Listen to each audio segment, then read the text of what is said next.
Que faire de son mental pendant une blessure? La blessure, c'est évidemment quelque chose parmi les plus graves qui peut arriver à un sportif, et en même temps, si on utilise bien sa tronche, on peut vraiment en faire quelque chose d'utile. Par exemple, dans mon cas, je veux raconter l'histoire de comment je suis passé de blessé à riche en 2 semaines. Et si je vous parle de richesse pour le monde de l'entreprise, dans le monde du sport, en fait, c'est comment on va pouvoir mettre en place les choses pour que cette blessure soit utile d'un point de vue sportif. Et à la fin de la vidéo, je vous présenterai un cadeau avec un monsieur qui fait ça très très bien, un athlète de très très haut niveau. Juste avant, je m'appelle Nathan Delacoste et je suis là pour aider les entraîneurs et les sportifs à être performants en compétition et à donner le meilleur d'eux-mêmes. C'est parti.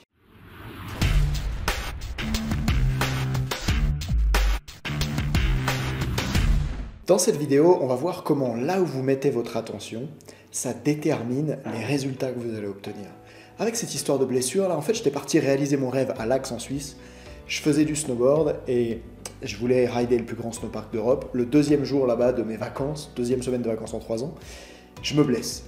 Je me blesse gravement à la cheville, et là, la loi des séries commence, c'est-à-dire que je me blesse le deuxième jour. Le lendemain, j'apprends que ma salariée que j'avais recrutée depuis 6 mois et qui devait faire 2 ans veut partir en reconversion professionnelle, donc il faut prévoir d'autres recrutements.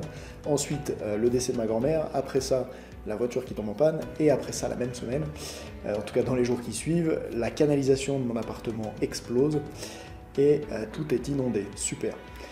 Dans cette situation-là, franchement, j'avais envie d'aller me cacher sous la couette. Et en même temps, je venais de donner un TEDx en novembre 2021 sur le sujet de comment utiliser les grosses galères qu'on a pour en faire des opportunités. Et au moment où j'ai cette blessure, je me dis, ok, bon bah là, t'es coincé chez toi. Tu peux pas aller rider, tu peux pas aller vraiment t'entraîner, tu peux à peine poser le pied par terre. Qu'est-ce que tu vas faire? Et je regarde mes entreprises et je me dis, tiens, j'ai 2 boîtes. Et en fait, une qui intervient auprès des entraîneurs, vous le savez sûrement, et une autre qui intervient auprès des sportifs. Et dans chacune des entreprises, j'avais pas fait 1 euro de chiffre d'affaires, je crois, depuis plus de 2 mois, quelque chose comme 70 jours.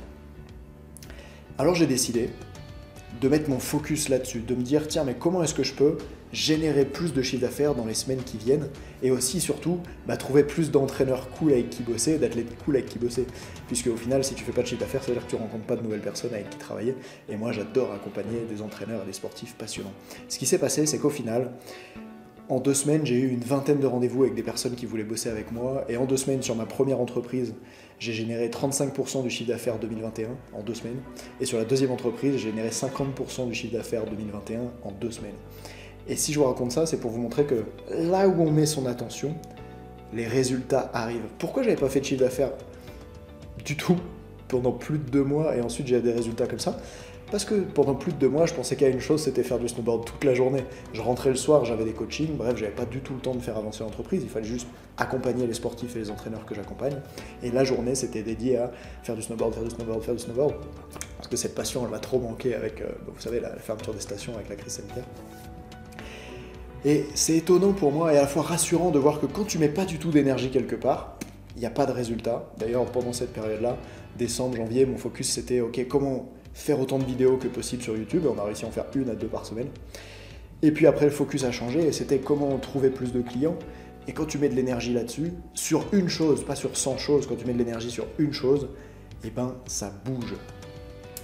Et en plus, je suis ravi d'avoir réussi à faire ça pendant, je dirais, ma loi des séries, assez négative. Donc, je suis pas venu vous dire que vous devriez penser à vous blesser pour pouvoir obtenir des résultats de dingue, mais pensez-y quand même. Vous savez, les entraîneurs, quand vous accompagnez des sportifs qui se sont blessés, ça peut être une super opportunité pour eux de bosser sur des choses sur lesquelles ils n'ont pas bossé depuis longtemps. Souvent, le mental, c'est quelque chose qu'on a laissé de côté, et heureusement, ça se développe un peu en francophonie, en France notamment, mais la blessure, c'est souvent un moment génial où moi j'ai plein de sportifs qui m'appellent et qui me disent « Ok, je suis blessé, je me dis que c'est le moment pour entraîner mon mental, comment est-ce qu'on peut faire ?»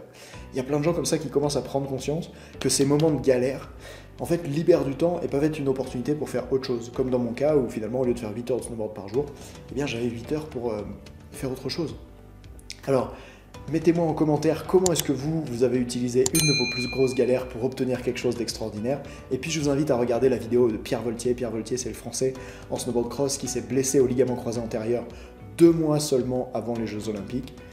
Et puis 2 mois après, il réalisait sa première médaille olympique avec le titre de champion olympique qu'il a ensuite refait 4 ans après. Et du coup, j'ai voulu interroger Pierre Voltier pour lui demander comment il fait pour rebondir aussi rapidement, et puis aussi comment il fait pour gérer le statut de favori. Ça, c'est dans la vidéo.